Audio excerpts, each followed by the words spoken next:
Hello and welcome back, honeys. We've got your headlines here ready to go, and I see no reason to drag this out, so we'll just remind you that your source doc is available in the episode description, and if you want to check it at any time, it's there. But knowing how much content I have ahead for you today, I'm going to keep this nice, short, and sweet and say, welcome back. Here we go. As news of the LA wildfires have dominated every news stream really in the last week, we are going to go ahead and cover the relevant bits when it comes to arts. As reporting done by just about every news media outlet out there tells us, there have been 4 concurrent wildfires ripping through LA County in the last week, most of them made worse by heavy winds and very dry conditions. The flames devoured entire neighborhoods, including Pacific Palisades, Altadena and Pasadena, Sepulveda Basin, and Sylmar. According to our sources, as of last week, the combination of these 4 fires burned over 1,000 structures, forcing tens of thousands of people to evacuate. Throughout the course of the week, we saw in the area many major institutions facing serious risk or destruction, canceling shows, temporarily closing, or otherwise trying to keep up with the constantly changing wildfire conditions. Some institutions with historic buildings that burned include the Pasadena Jewish Temple and Center, the Masjid al-Taqwa in Altadena, the Theater Palisades, Pearson Playhouse, and the Palisades Branch Library, which were all entirely destroyed by these ongoing fires, though the Pasadena Temple has assured its congregation that its Torah scrolls were rescued and remain in a safe place. A few other properties of note that were destroyed or at least highly threatened included, in the first case, the Zorthian Ranch, a 45-acre creative community in the Altadena foothills founded by late artist Girard Zorthian in the 1940s, and also the Kaufman Estate in Malibu, aka the Villa de Leon, an Italian revival estate built in 1926, and the set for various high-profile music videos and commercials, including but not limited to Lady Gaga's Paparazzi. The estate was seen ablaze in a video shared by the Los Angeles magazine. We especially saw multiple art museums and galleries across Los Angeles County temporarily closing, the majority claiming to do so out of precaution for concerns like air quality, high winds, and commitments to staff safety. These included recognizable names like the Los Angeles County Museum of Art, the Hammer Museum at UCLA, the Broad Museum in downtown LA, and Pepperdine University's Weissman Museum. And as for the galleries, those included Gagosian, Sean Kelly Gallery, various small fires, Night Gallery, and Chris Sharp Gallery as well. We also saw the Getty Villa become a headline in itself. According to initial reports from the Getty Museum and the LA Fire Department, the Pacific Palisades fire reached the Getty Villa grounds, located along the Pacific Coast Highway, roughly 10 miles from the museum, in the afternoon of Tuesday, January 7th. Alexandria Sivak, Assistant Director of News and Media Relations at the Getty, stated that some trees and vegetation on site burned, but that the staff and the collection remained safe. This was also confirmed by LA Fire Department Public Information Officer Margaret Stewart, who added that no injuries were reported in the immediate area as of that time. Said Catherine Fleming, President and Chief Executive of the J. Paul Getty Trust, in a statement, quote, "We are grateful for the tireless work of the LA Fire Department, LA County Fire Department, and other agencies to keep the villa and its staff safe, as well as for the on-site presence of fire trucks throughout the day," end quote. Sivak went on to add that the Getty Villa will remain closed through at least Monday, January 13th, and the Getty Center in nearby Brentwood will also be closed until Sunday, the 12th, quote, "out of caution and to help alleviate traffic in the area," end quote. Still, we saw other headlines emphasizing the fact that the community is coming together and building mutual resources amid individual major losses. As we can imagine, honeys, hundreds, if not thousands, of arts professionals, especially artists, were affected by the fires, with several uploading footage of the fires and posting about evacuations and the losses of their homes, supplies, artworks, and more to various social medias. One such example is artist and Art Center College of Design adjunct professor Amir Nikravan, who posted on Instagram stories that both his and his parents' home in Altadena were destroyed by the Eaton fire. He was quoted in Hyperallergic as saying, "At first, I was worried about the Getty Villa, but now I'm thinking about how many critical pieces of art history have been taken by fires destroying people's homes and collections," end quote. And another of today's sources, Art News, among others, have begun insurance and value to art world loss estimations. Simon de Berg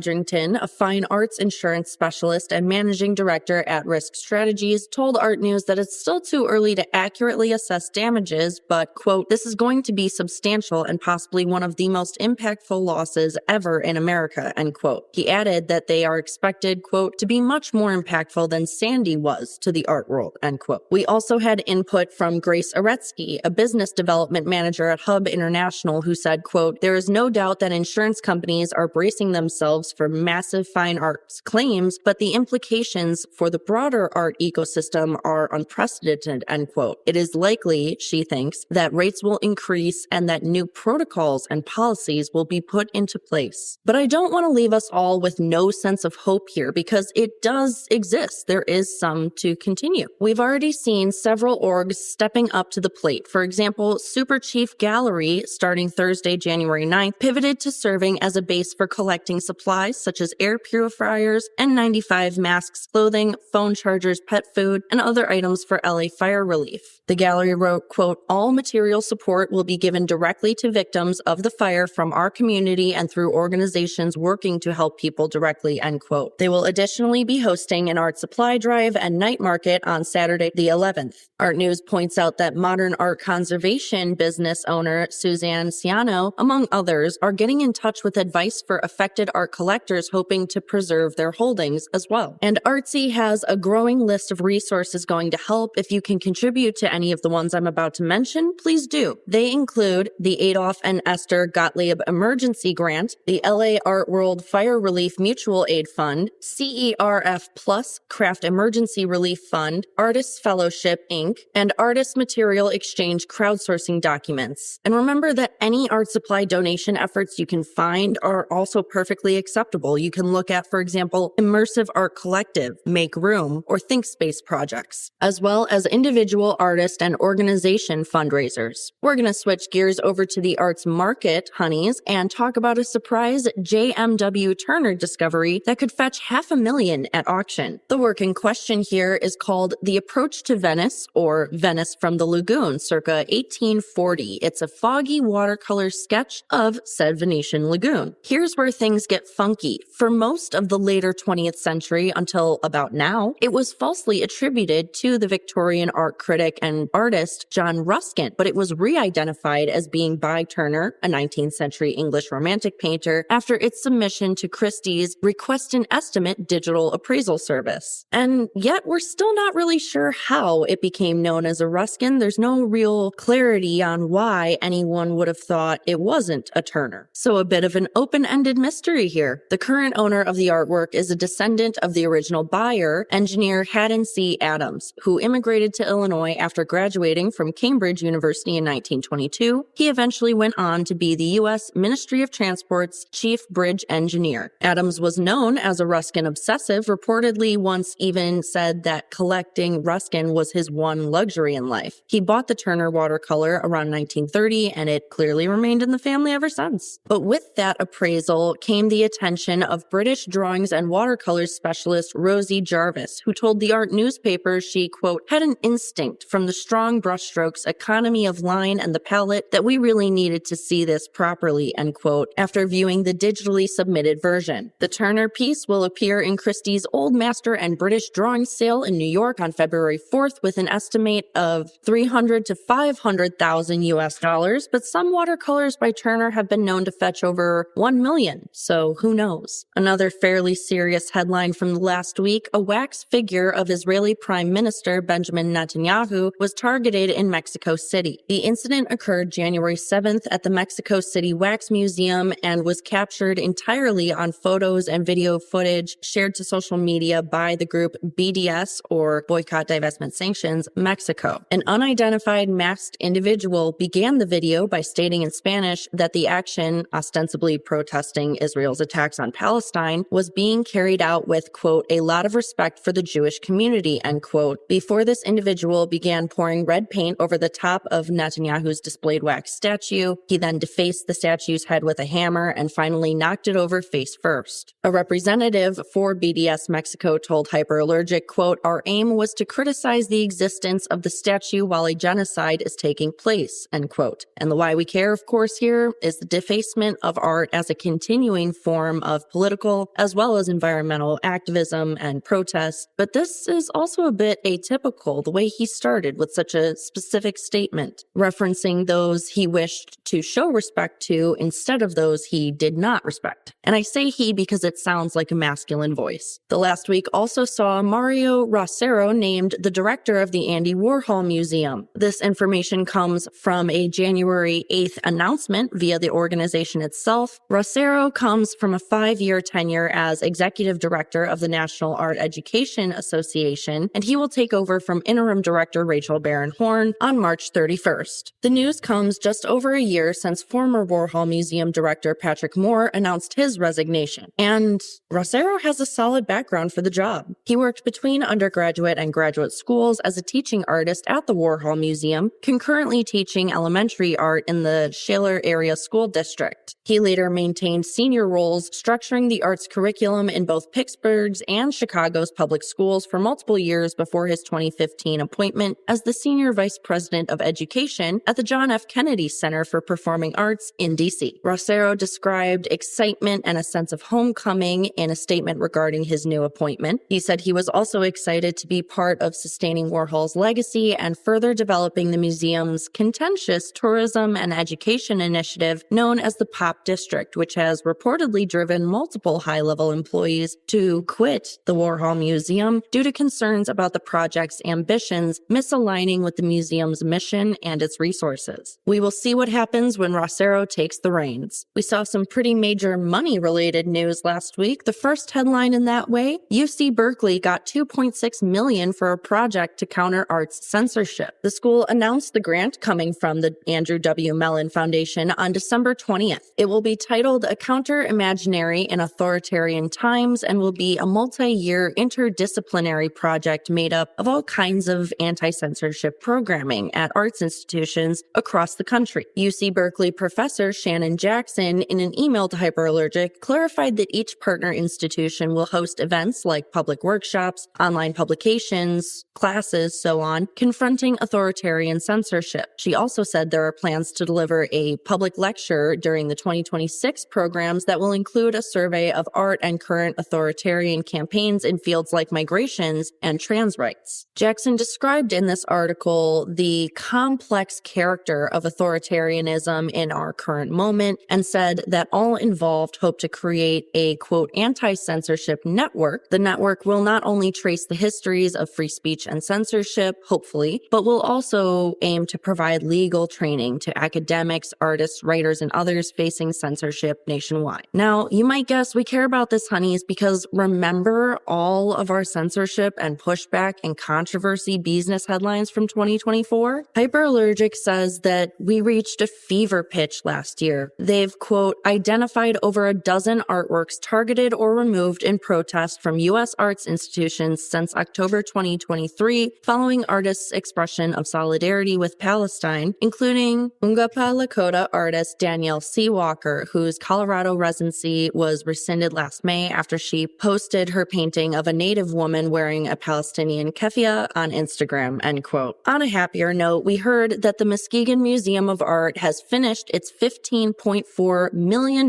expansion featuring a new sculpture park. According to a press release, the new additions for the expansion began in 2020, but were slowed, of course, by the pandemic, and now include not only the park, but an underground print gallery, a viewable collections, storage space, and more. Called the Bennett Schmidt Pavilion, this expansion allowed the museum to double in size. With all that new space, they're planning to host classes, workshops, events, an open art studio. The spaces will be the home of new education programs and will host large-scale rotating exhibitions as well in the largest exhibition gallery. A surprising announcement from last week, Washington Post cartoonist Ann Talnays quit over a rejected sketch of Trump and Bezos. The editorial cartoonist announced her resignation in a Substack entry on Friday, January 3rd, after a 17-year career at the Washington Post. And our sources seized on that headlines just a few days later. Talnays said that the editorial decision prevented her from being able to, quote, hold powerful people and institutions accountable, end quote, by rejecting this satirical sketch at its draft stage. It featured a group of U.S. billionaire executives, including Amazon founder and Washington Post owner Jeff Bezos, Meta founder and CEO Mark Zuckerberg, and OpenAI CEO Sam Altman all offering money bags to President-elect Donald Trump. The sketch was made in reference to the fact that the three tech executives individually donated $1 million each to Trump's inauguration fund last month. In the same draft image, Telnez drew a bowing Mickey Mouse as well, likely in reference to ABC News and its parent company Disney agreeing to a $15 million defamation suit settlement with Trump last month. Also depicted was LA Times owner and pharmaceutical billionaire Patrick Soon-Shiong with a tube of red lipstick and kissy lips. That one was likely a comment on his efforts to quash the LA Times' endorsement of Kamala Harris during the presidential race last October. Wrote Telnez about the situation, quote, "I have had editorial feedback and productive conversations and some differences about cartoons I've submitted for publication, but in all that time, I've never had a cartoon killed because of who or what I chose to aim my pen at until now," end quote. Washington Post opinions editor David Shipley, however, said in a statement to CNN, he, quote, "disagreed with Telnez's interpretation of events," end quote, claiming that not every editorial judgment is a malignant one. He said, quote, "the only bias was against repetition," end quote, as the decision was guided by his knowledge of recent and another upcoming column publication on the same topics. But we care here because there's so much bigger consequences resulting from the political events referenced in these cartoons. Bezos took note of Soon-Shiong's move with the block endorsement, and he himself blocked the Washington Post from endorsing Harris. We later saw that decision backfire on Bezos as it led to over 250,000 canceled subscriptions to the Post within a week and heat from over a dozen opinions columnists. Then on January 7th, the Post laid off roughly 100 business division employees, citing financial woes stemming from that killed endorsement. We also saw a response from the Association of American Editorial Cartoonists, who heavily criticized the Post's decision not to publish Telnez's recent cartoon. Their statement read in part, quote, "editorial cartooning is the tip of the spear in opinion, and the Post's cowering further soils their once stellar reputation for standing up and speaking truth to power," end quote. Last week also saw a few archaeological unearthings worth noting. The first was the discovery of an engraved and, quote, "beautifully painted," end quote, mastaba tomb of a pharaoh's doctor and so-called magician. The term comes from the Arabic word for bench, says Michael C. Carlos at the Museum of Emory University, because of the tomb's resemblance to that object. The tomb was decorated with distinctive carvings and drawings, including carvings of funerary scenes, colorfully painted false doors, and a stone sarcophagus inscribed with the mummy's name and his various titles. The royal doctor was called Titi Nabfu and lived during the reign of King Pepe II, aka the 6th dynasty. Our sources say that he would have been partly responsible for the area's universally accessible healthcare system, which included non-invasive surgeries, bone setting, dentistry, and a range of pharmacological treatments. It was uncovered by a French-Swiss joint archaeological mission that began excavations in the area for graves back in 2022. As the team was specifically looking for graves belonging to state employees, this was a particularly great find. It was later announced by the Egyptian Ministry of Tourism and Antiquities. Wrote the ministry, quote, "despite evidence of ancient looting, the tomb's walls remain intact, offering a rare glimpse into daily life and cultural practices during the Old Kingdom," end quote. The Secretary General of the Supreme Council of Antiquities, Dr. Muhammad Ismail Khalid, wrote that the discovery of the tomb added to the history of the region, especially the one located south of Saqqara archaeological area, where many senior statesmen from the Old State era are buried. We also got word of an exceptionally well-preserved gold ring that was unearthed on an ancient road in France. Researchers from the French National Institute for Preventative Archaeological Research, or the INRAP, excavated the 11-acre finding site in advance of a planned development. This was in the French commune of Passe near Brittany. There they discovered evidence of settlements spanning the late Bronze Age through the early medieval period, suggesting human occupation of that site for over 2,000 years. The piece mentioned in our title, a gold ring, was lost on a, at the time, road around the 2nd or 3rd century CE. And the ring itself is quite fascinating according to the Met. They note that the gold band contains an engraved Niccolo, or, quote, onyx agate cut to leave a thin layer of faint whitish blue over a thicker layer of black, end quote, bearing the likeness of the Roman goddess Venus Victrix. This version of the Roman goddess was not only associated with romantic conquests and sexual love, of course, she was also associated with war, military might, via her connections with the Mesopotamian goddess Ishtar. In the ancient era in which she was popular, she was often shown in full armor. Wrote Katie White for ArtNet in 2022, Roman generals, quote, were known to call on Venus Victrix before battle and offered devotion to her cult, end quote. But later, she changed meanings more to align with that infamous story of Paris choosing Aphrodite as the most beautiful goddess, then getting Helen of Troy, and the start of the mythical Trojan War. So a small bit of history in terms of actual scale, but a lot of bigger, longer standing connections behind it. And there's your Beesness for the week, honeys. Hope you've enjoyed the buzz. And as always, I will have fresh new headlines for you next week. So be sure to tune in then. Until next time, hydrate or dihydrate and take care. This podcast is produced, created, hosted, formerly edited, and fact-checked by master's degree holder Celia Bugno. Chris Meinhold is responsible for our editing, mixing, and our intro and outro music. Special thanks to him for that. And as always, remember to like, subscribe, share, comment, so on all your favorite listening as well as social media channels.